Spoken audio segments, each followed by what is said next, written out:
And I find interesting the parallel between this state of emptiness when your brain makes the best work, and making a parallel with the voids that we could find in the urban fabric. And maybe those voids are the best way to connect the dots and stitch back the urban fabric itself. So, to quote Jean-Paul Viguier, I have a friend who is a psychiatrist who says that the time you're most creative is when you do nothing. So maybe we could start with this quote and the issue of urban voids, hybrid programs, undefined function, and how we can better address them. Jean-Paul. Thank you. Yes, it's this issue of the void has been from the beginning of my architectural practice has been central. And I remember I was 20 years old when I first time went to New York, and this was the time of the modernism in New York, the glory of the modernism. Some of the architecture I saw at that time have impressed me very much. And the first building I visited in New York was the Ford Foundation by Kevin Walsh. And I remember I had an impression of something beautiful, impressive, something I couldn't forget about this huge and beautiful atrium they had. So the void of this building was building the architecture itself of the building. The building was built around the void rather than the reverse. And so I kept that in mind all my life. And of course, you will see through the achievements of this office, 7 variations of the theme of the void. And the first of one, this is by chance. I didn't choose to put this building behind you, but this was the atrium building. It's named the atrium. It was an office block for the Caisse de Dépôt of the French, one of the French public bank we have in this country. And you have a void inside, which is a cube of 33 meters by 33 meters by 33 meters. And this void also is building the whole architecture of this building. And this is strange because this building has become very popular in this country, not because of the outside, but because of the void. That means that which is known from the people is the place where there is nothing. And this building has been used many times for film, pictures, series of television inside the void, because it values, in fact, this void values everything that gets into it. And we have continued this story of the void, 4 buildings, of course. And the last one we built recently is the orange headquarters in Issy-les-Moulineaux, where we have an incredible atrium inside, beautiful, planted, full of vegetation, and this void, which was fully intellectual at the beginning, has become something we propose as for linking the people that work together. The void in a house, which is an office block, is the place where people meet. This is the place all people gather, where their minds that create the mindset of the company. That's why the void is so important for us. Thank you. Thank you. The architecture of voids is quite a point you made, Christine. Thank you. Well, I was listening to what Jean-Paul was saying about, and I was thinking about La Défense.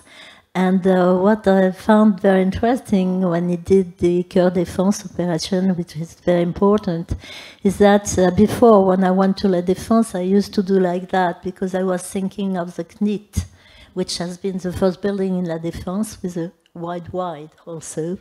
And now, after the work Jean-Paul has done in La Défense, I'm thinking of like this, with a void and an atrium for Coeur Défense. And now I'm thinking of like that with Majunga. And between the void and between the construction and the building, I think there is an accordance which is very important in such a place. Thank you, Christine. Guillaume.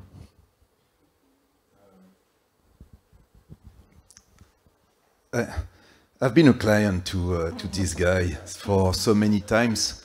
So we've done together 3 towers, Coeur Défense, Majunga. This last one, which is here, which is Hyperion, which is still one of the highest tower with wood. It's in Bordeaux. And we've done 2 things which you've not shown, which I'm very disappointed about, which is Coeur Défense. Carré Sénart and Lyon Confluence. And the one thing I wanted to tell you about Jean-Paul is that as a developer, an investor, his architecture has always been very successful. And Coeur Défense today is still highly priced. We are going through a major crisis of offices, and it's very highly priced. So everybody wants to be in Coeur Défense. Because you have created, because I think one thing is, it's not about void or volume or hardworking or not hardworking. He's hardworking, by the way. He never stops, no? The question is, he's a nice guy. So his architecture is nice because he loves people. So when I've been doing shopping centers with him, the guy was thinking about, how do I look at the sky? How does the light get in? You know, how are people going to feel inside, want to stay as opposed to go out? And the atrium of Coeur Défense and this big atrium where you see this beautiful sky of Paris region in Carré Sénart, but also the inside, it's not really an inside, but this roof of Terflex in Lyon Confluence, which in my mind is one of your major piece of art. This Lyon Confluence stuff creates a very special atmosphere. And this game between the void and the volume is one of your specificity. Well, Guillaume, you made quite a point in saying that there is a difference between great architecture and human architecture, and probably we need the architect behind to be human other than great. And I love this, because at the end of the day, architecture is where we live, so that's a point. Thank you. Claire, do you want to add something? Yes, I think it's an interesting question, the void and the volume. And Jean-Paul also asks this question at different scales, not only the building, but also the urban neighborhood. And we can do that also with the urban era in some projects. And it reminds us that the density is really some concept that everyone will have a sensitivity, different sensitivity, the politics, the inhabitants, the workers that will be in the office that we will build. But in fact, we need to plan a new city or to reduce the city to create some space, some empty space, to have some nature and to create some things that we invite new creation, new space of life. And I think Jean-Paul is doing really well also at this scale. Well, I took the chance to study a little bit about urban era, and what I found out is surprisingly good, because from such an important and prominent construction company and investor such as Bouygues Immobilier, looking at landscape and inserting nature in architecture and urban landscape and urban fabrics is important for you. That's pretty stunning. So good for that. Next bullet. It's a lot of challenge. I'm sure about that.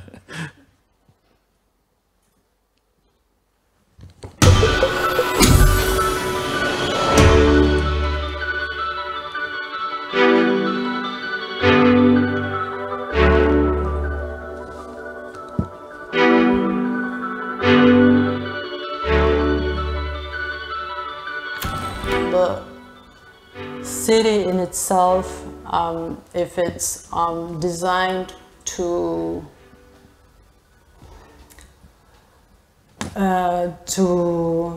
having the users really at the center of it, without necessarily telling them exactly what to do and when to do it and where to do it. If there is a certain freedom that people can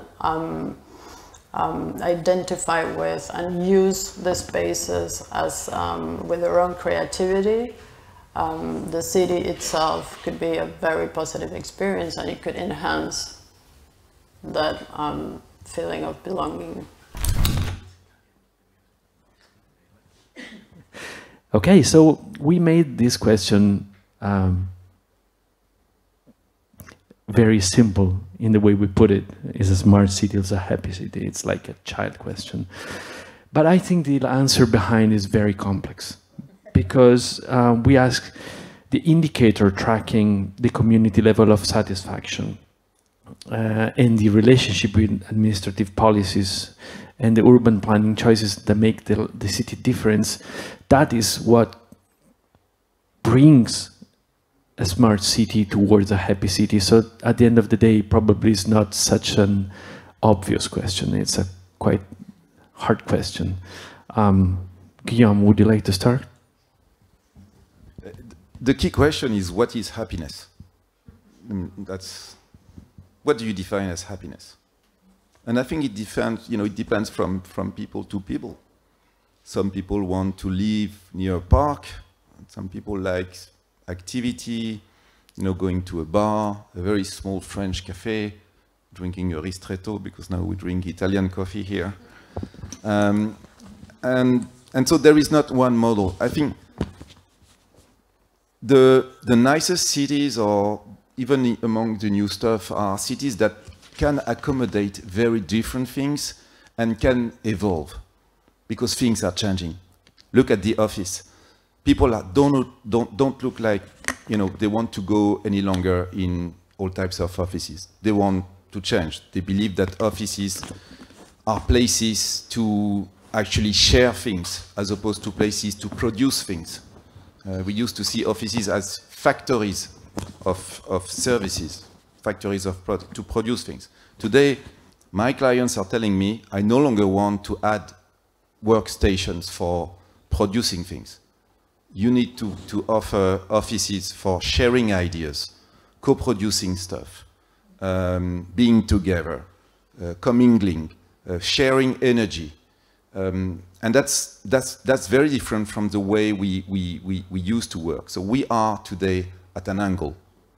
And there are plenty of things that we have designed that are old-fashioned today. The beauty of great architecture is you can make it evolve.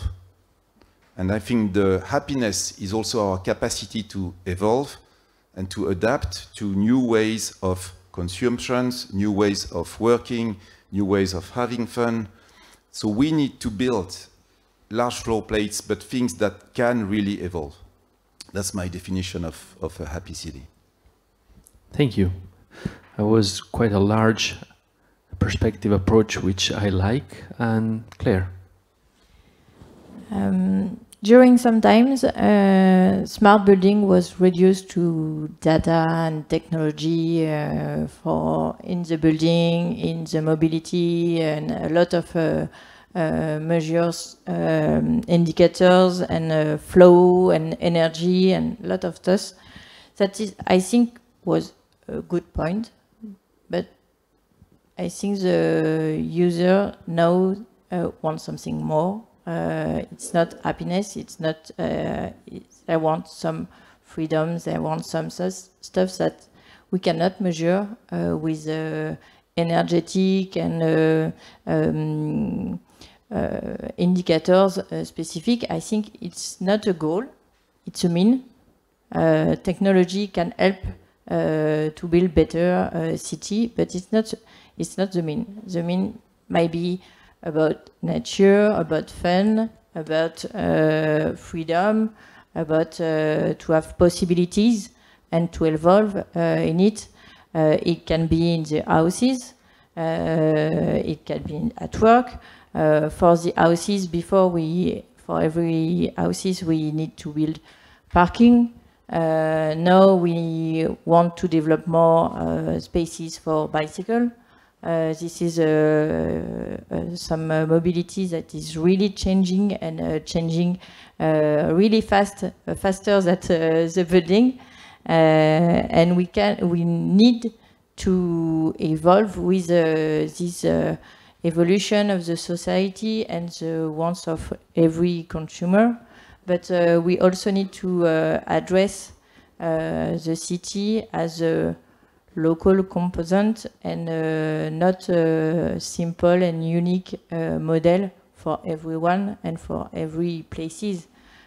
So I think it's really complete and hard work to do as a team to address her happy city for the politics and redo the city better. So the city as a living body in some way. Christine. Well, I think here it is a smart building. Anyway, that's the first thing.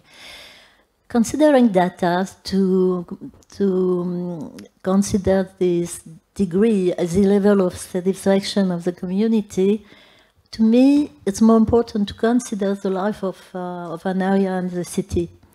And to that extent, the huge building, because it's always when Jean-Paul and his team are working on buildings, it can be very huge buildings.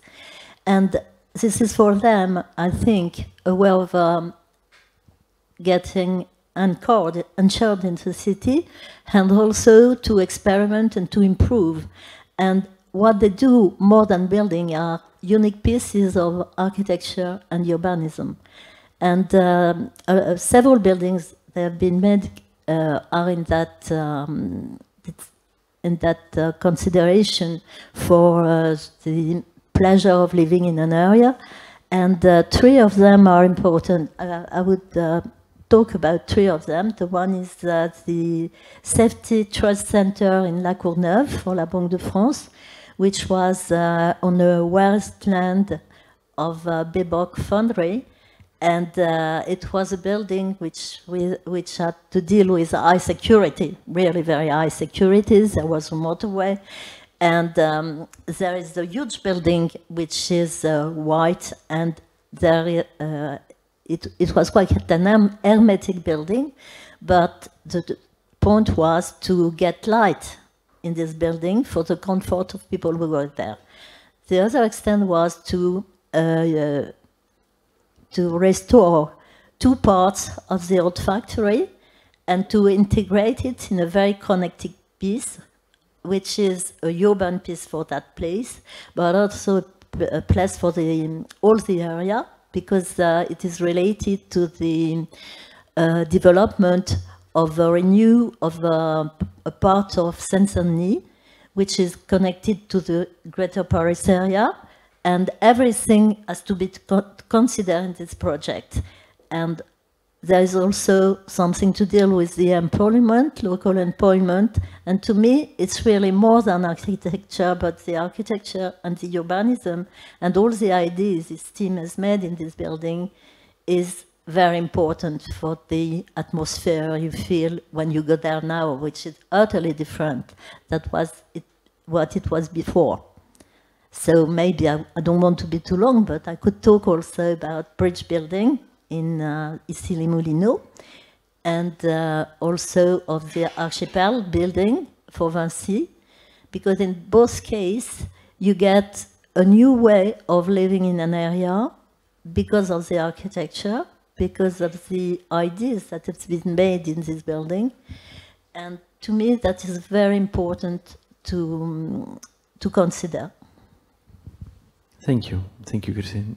Jean-Paul.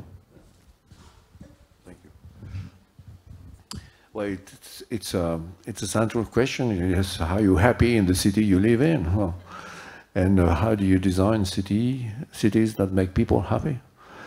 How do you feel? How do you feel good? Feel bad? This is why I insisted. I started my precedent speech on modernism, because modernism in architecture was pretending that all the cities should be alike, or at least that they should tend to resemble each other. all the buildings should follow a line which was modernity, and they should obey to the same design standards. And finally, we were creating a world where everything looked alike. And I remember in this office we had a client, great group for hotel industry, hospitality industry. And the first time I met the president, he says, no, don't worry. You are going to design an hotel for me, but I will to show you how an hotel is made. And he showed me an hotel. He says, I want the same. He says, well, if you want the same, you don't need me. You need somebody that will do the same. Or why don't you take the same architect that produced this building for you? He says, if I do something for you, I will do it different. He says, well, that's a problem. And he says, you see, when a visitor, a traveler, gets into his room in an hotel of my property, I want him to find, the light on the right. He says he doesn't look at he put the hand here, and he knows that in pushing here he will turn on or turn off the light. And he doesn't need a window either, because when the people get into his room, this is because he wants to sleep in the room. He doesn't need light. And when he will get off in the morning early, he wants to leave the room as soon as possible. Well, you see the type of speech that we had. It was about 30 years ago. It was one of the greatest group in the world of industry construction, of hospitality construction. And then finally, he was looking at me. He says, "This guy is not like the others. I want him to build an hotel for me." And he said, "I take a risk." He says, "Yeah, you do." And he says, "We have a project in Chicago. We have built an hotel on the suburbs in Chicago next to the airport, and the mayor, Robert Daley, strange guy, the mayor of Chicago, told me, no, if you build me because the hotel he wanted to build in Chicago was next to the Michigan Avenue, which is a magnificent mile. It was the Champs-Élysées of Chicago. And the mayor was telling my client, he says, no, you are not going to do what you did in the suburbs, in the middle of the city. If you want to build an hotel of your company, of yours in the city, you will have to take the architect that is able to do that. And I want a piece of architecture, a real one." He says, "Oh." Organize a competition.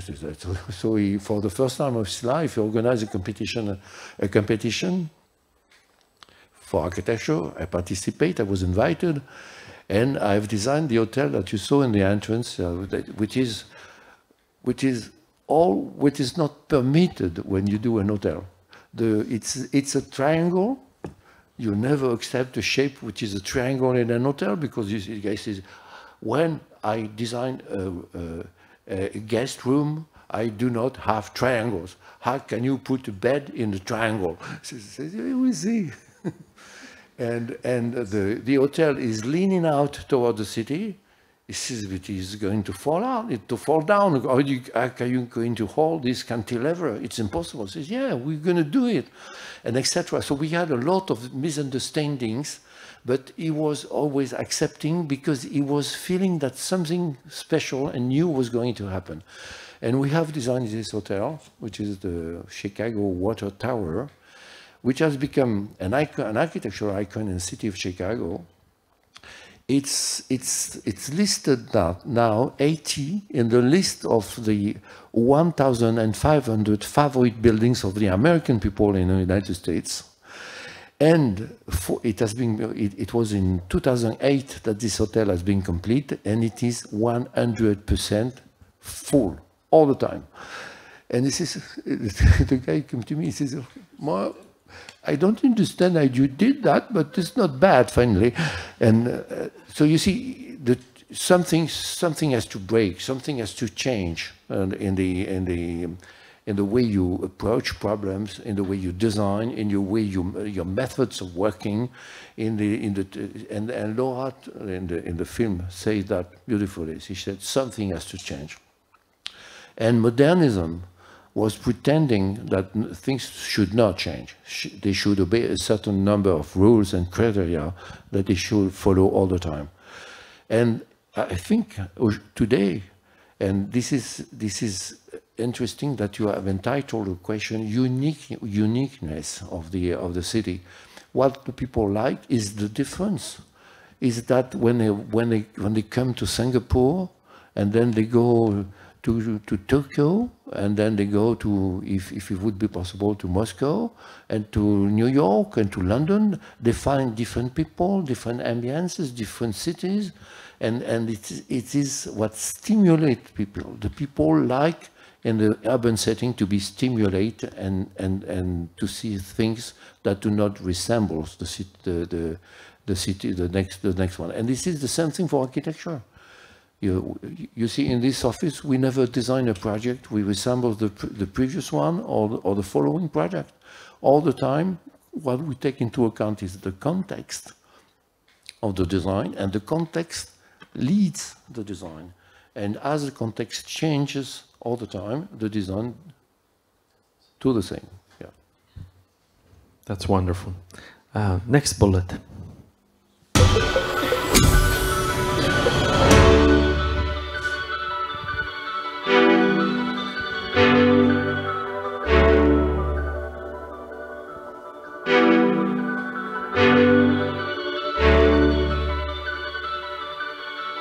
C'est ce qui se passe dans notre approche à l'agence, c'est-à-dire qu'on est toujours un petit peu en avance. On est en avance par rapport à tout ce qui est analyse de données. On s'intéresse à l'intelligence artificielle, on travaille avec des bureaux d'études qui investissent énormément dans l'exploitation du big data, ce qui permet d'avoir, de faire des croisements de données entre les données économiques, les données sociales, les données environnementale, et tout cet assemblage permet justement de tirer quelques curseurs qui permettent d'agir sur la manière dont on conçoit les projets, et on essaie toujours de faire des projets qui correspondent à l'évolution de la société. Well, revamping strategies and urban democracy. I like the idea of urban democracy. How to foster social inclusion and accessibility programs in urban rewiring projects to make the city an asset at the service of everyone. So that's about the way we live the city and the way we include citizens in the ever-changing approach towards the city of tomorrow. Claire, would you like to start?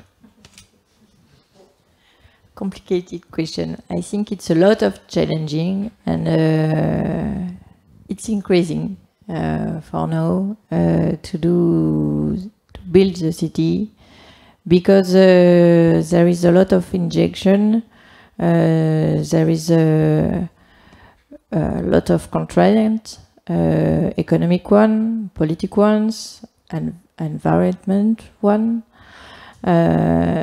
But we need to be creative with the answer, and I think the challenge is a lot, but the success is also great, and we need to address as a team to transform some parts of the city that are old, that are not used anymore and not performant for now, because it's old industry or old shops, all kind of stuff, and we need to address with new mixed use, and it's complicated because it's part of environment where we address some building near houses, near some people that are living, and that sometimes it's complicated for them to have new building, new use. Sometimes it's for houses, sometimes it's for offices, and it can be an improvement of their life when it was an old industry, but it also be they can be afraid of the changement, and the changement might be explained a lot with a lot of participation, a lot of energy that we all need to address. And maybe the first challenge is not the inhabitants, it might be the politics that we have to convince to transform part of the city. And when the density and the construction might not be popular for everyone. So it's a lot of challenge, political one, also economic one. We all know this part, but I think the inhabitants are really more conscious and more part of the project, the big one, I think, and wants to contribute to the project. And every developer, I think, includes this a lot of participation in the conception of the city mapper and building design after. Thank you. Guillaume. It's a very complicated subject because I don't think large public opinion can lead to innovation and creativity. If we had asked, we did this Carré Sénart, it was the first time a shopping center had a round circulation inside. Usually a typical shopping center before Carré Sénart was an axis with 2 stories and a double-deck parking, like you have in Paris 2 or Vélizy 2, where you have, big department store, one side, the other side, and then a range of small shops. And if we had asked the people, can you tell us if you would like a round circulation, they would have told us, no, I don't like that. I want to go from this department store to the other stop, the quickest way. And the quickest way is not a round circulation.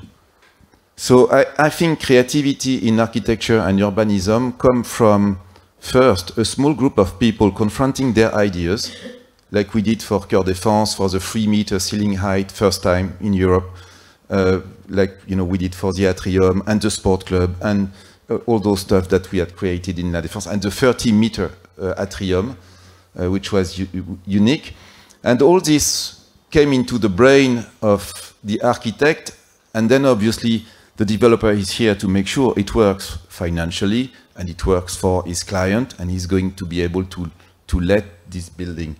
But I don't believe large public could have created the the iPhone or any kind of the brilliant architecture that you have created beforehand.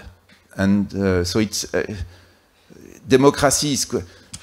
I've almost killed my health, with a large public audience for the Forum des Halles in Paris. And frankly, this consultation with the large public did not lead to any kind of improvement of the project. So we did that because we were forced to do it, but any kind of improvement. The large public consultation we did for Lyon Confluence was most fruitful because it was well organized and it was in a short time frame.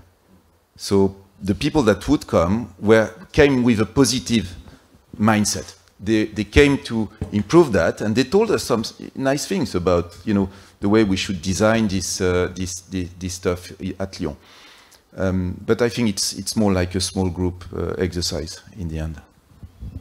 And Lyon Confluence was such an incredibly successful example of urban redevelopment and regeneration of the island, right? I told you at the beginning, this guy is creating buildings that do work financially, economically, business-wise. So if there is any developer in this room, you should work with Jean-Paul. you will have happy clients, many people. You know, the largest cinema of the group Pathé Gaumont, which is, by the way, the largest movie operator in France, is in Carré-Sénart by number of tickets being sold every year. And that's not by chance. It's just people like to be in Carré-Sénart because we have conceived this parking in a nice way. There was a first windmill, the first windmill I think we've done, that we took from Cherbourg Bay and we put it here. It was disconnected at the beginning. I hope now it's connected and producing energy. Jean-Paul. Yes, if you tell in the cultural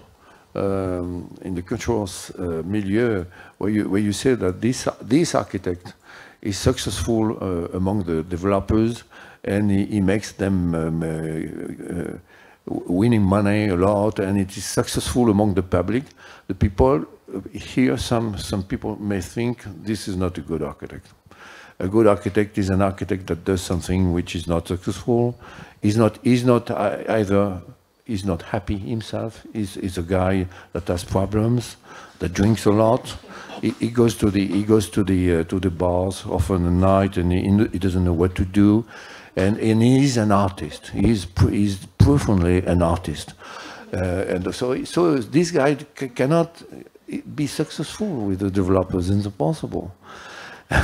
So that's interesting to look at that.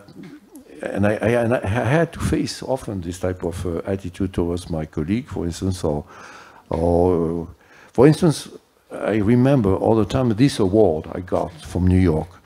In New York, there is an architectural award in America, which is famous, and all the architects, the famous architects, American architects, have got this award. This award is called "Good Design is Good Business," and it is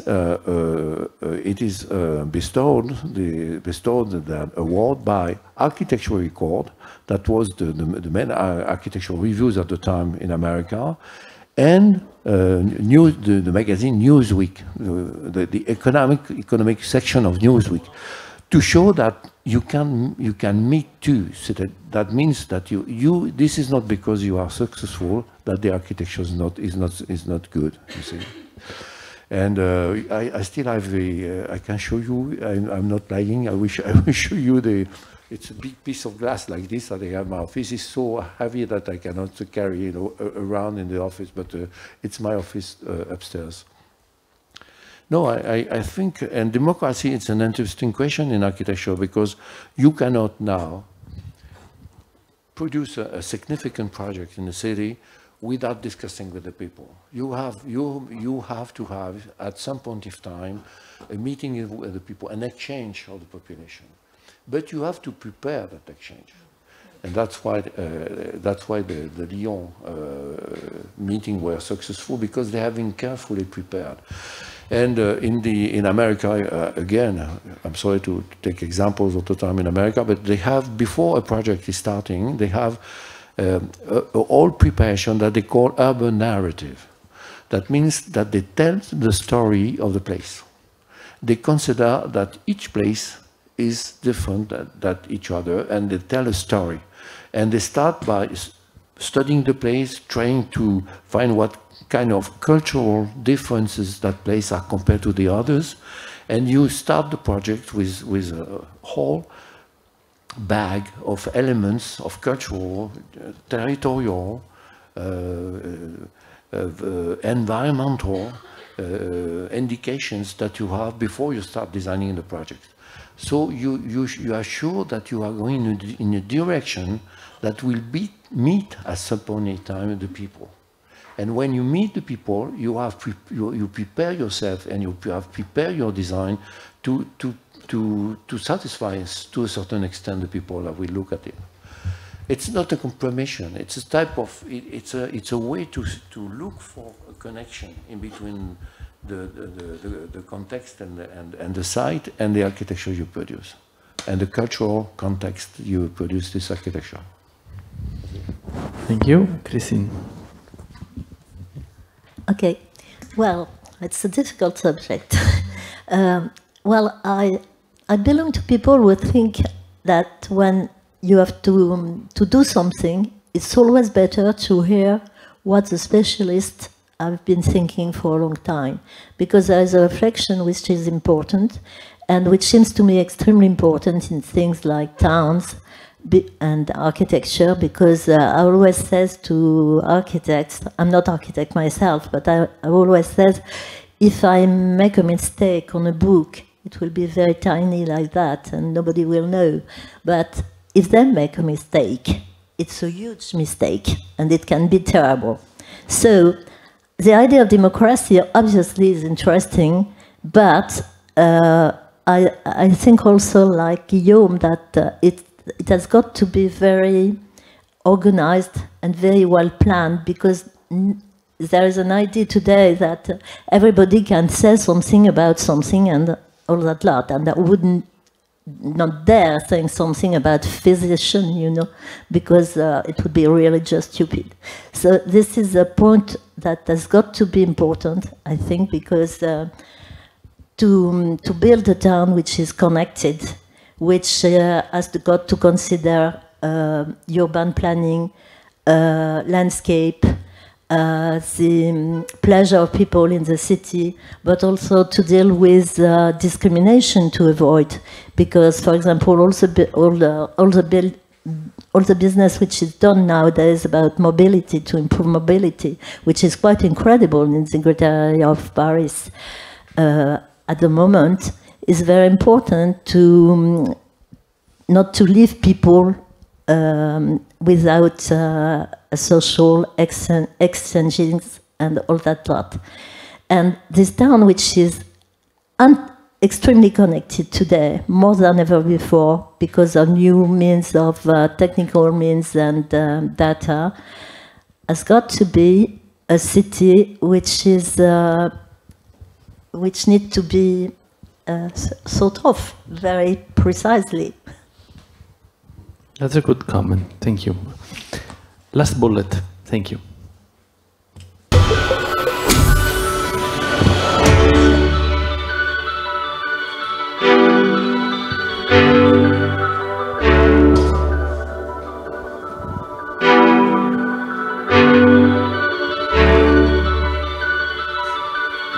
On parle de la collecte des données, puisqu'aujourd'hui on a des instruments de mesure dans tous les registres, des registres sociaux, la population, le bien-être, les données naturelles, les données environnementales, les données en termes de transport, de toutes les statistiques, etc. Et effectivement, le projet urbain, c'est par essence le projet qui utilisera le plus l'intelligence artificielle pour pouvoir parvenir à extraire quelque chose d'exploitable à partir d'une multitude de données. Well, so we close. We've spoken about happy city towards smart city. The well-being is some way a different issue. With the well-being of a city, and how can technology help us measure it?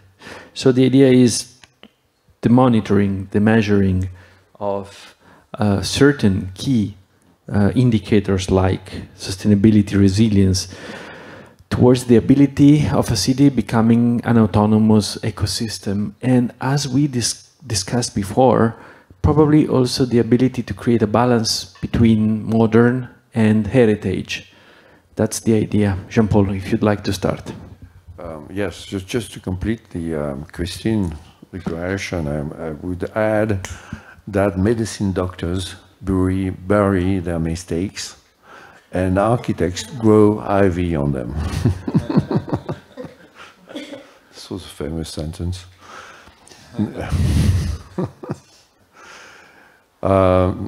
Well-being. That's something we are sensitive to very much here in this office. We want people to be well off in the buildings we design. So this is the reason why we have designed so many residential buildings in this office.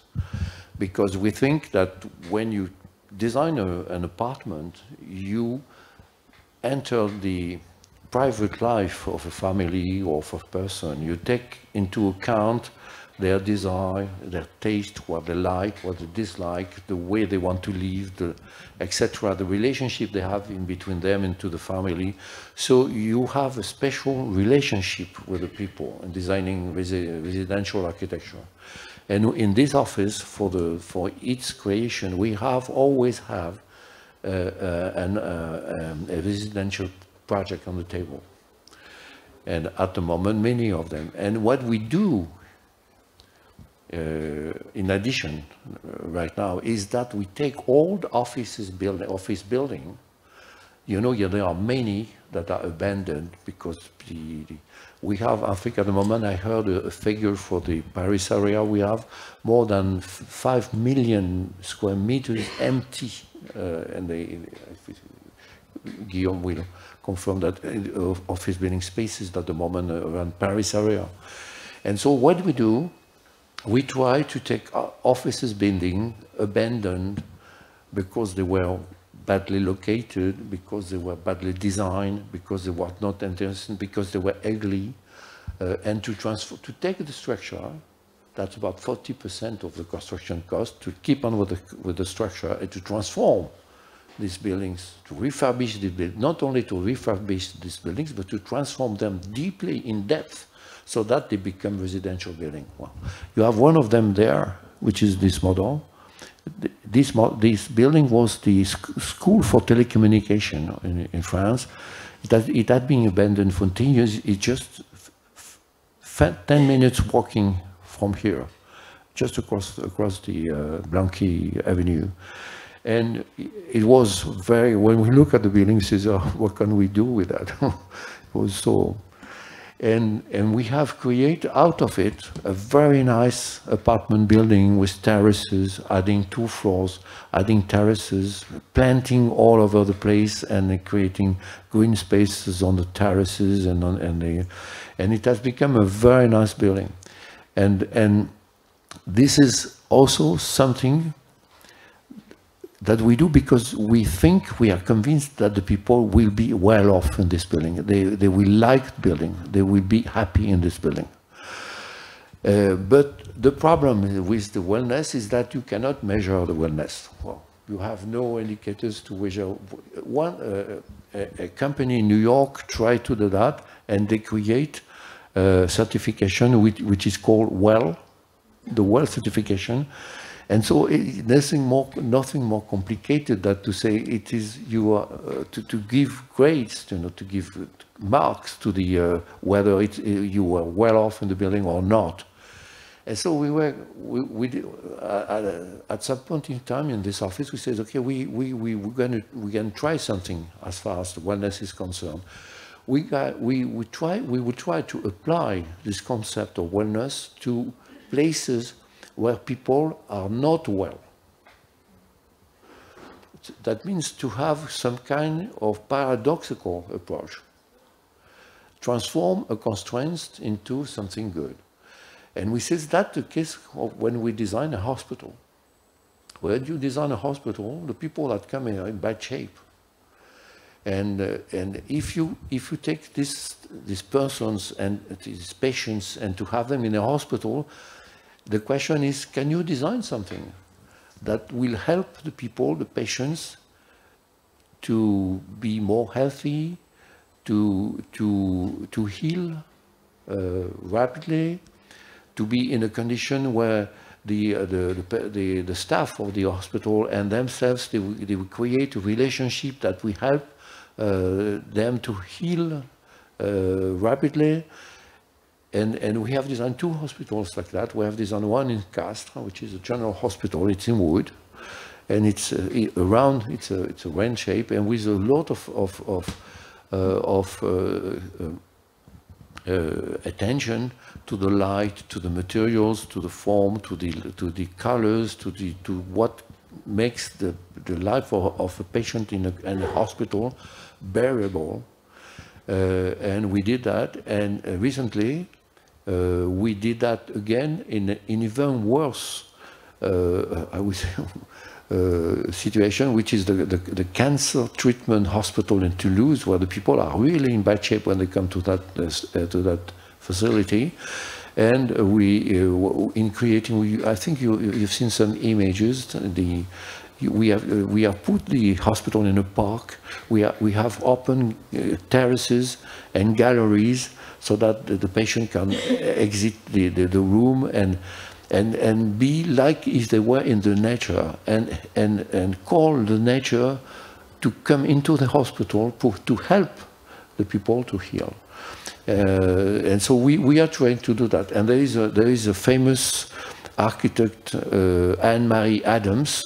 She is the dean of the Faculty of Medicine at the McGill University in Montreal, and she has written books on this, and she has created the expression healing architecture, and we use that all the time, and we are very pleased of that. I like that answer. Thank you, Christine. Yes, what I like in what Jean-Paul said is that. I think he has, he and other architects, but in particular with his team, they have a new way of considering first the needs. What are the needs? It's not just a kind of a written program, but you reconsider the needs with the idea of wellness. And then afterwards, you will invent a new way of programming. And a new way of programming, it's also a new way of thinking the plans. And all that way of working a project makes a real change. And this change is very eloquent when you look at buildings like Bridge and the Archipel. Because when you see the terraces, when you see the atrium is like a village. But when you go outside, then you have an old house, which is an industrial hall, which becomes a market, but it's a market for the town, and then it's connected to the mobility, and the mobility is important also, and everything is interconnected like that. And this is really a real factor of wellness, but it had started with the way you look at the needs, and then everything's changing like that. And this is very kind of captivating. Needs first, Guillaume. Yeah, I think your question was about data and environment, and I think we should not end this meeting before we touch upon the question of environment, because we all here have a responsibility. It's our struggle against global warming. You know, the buildings account for 30% of total global warming, I mean CO2 emissions, and our activity, just the development activity throughout the world, is 12%. So we account for 4 times what the airlines and all the planes are contributing in terms of carbon emissions, us as developers. So we are major polluters of this planet. And I want to pay a tribute to my neighbor here, because he's still a founding partner of this association called BBCA that has just closed this fantastic exhibition in Le Louvre called the SIPCA. BBCA is the first association of real estate professionals, including developers, architects, that really deals with the question of how do we calculate the carbon footprint of our buildings over the life cycle of the building. Construction, operation, and end of life. And this building here, which is the tall wooden-made tower Hyperion in Bordeaux, is a very low carbon building, because we have replaced so much concrete with wood, and because we've done this exercise of calculating, labeling every piece of this building with, on one side, the price for the developer that wanted low price, of course, but on the other side, the carbon footprint of each and every piece of this building. And I think we need to look at the future, because he's still a young architect. And I think that we need to think about how we are much more disciplined than we have ever been in terms of calculating this carbon footprint. And this will engage probably a different architecture, because this architecture has nothing to do with what you had done before. And I remember you coming when I was starting with low carbon and wooden development first project, with this idea of, you know, with the wood, because it's light, we can also make those flats and this inside evolve, because the family comes with two person and then it's going to grow, and then the kids are going to leave the family. So maybe we're going to change the flat, and we can do that so easily when we win with wood, and it's very difficult to do that with concrete. And then there is all the question of how do we approach the city, how do we approach an existing piece of land, what do we preserve? We want to preserve existing concrete, because the existing concrete has emitted already, so you don't want to destroy it. You want to reuse it, and there are plenty of things we can reuse. And I was talking last time about the toilets. Water closet in English, the toilets.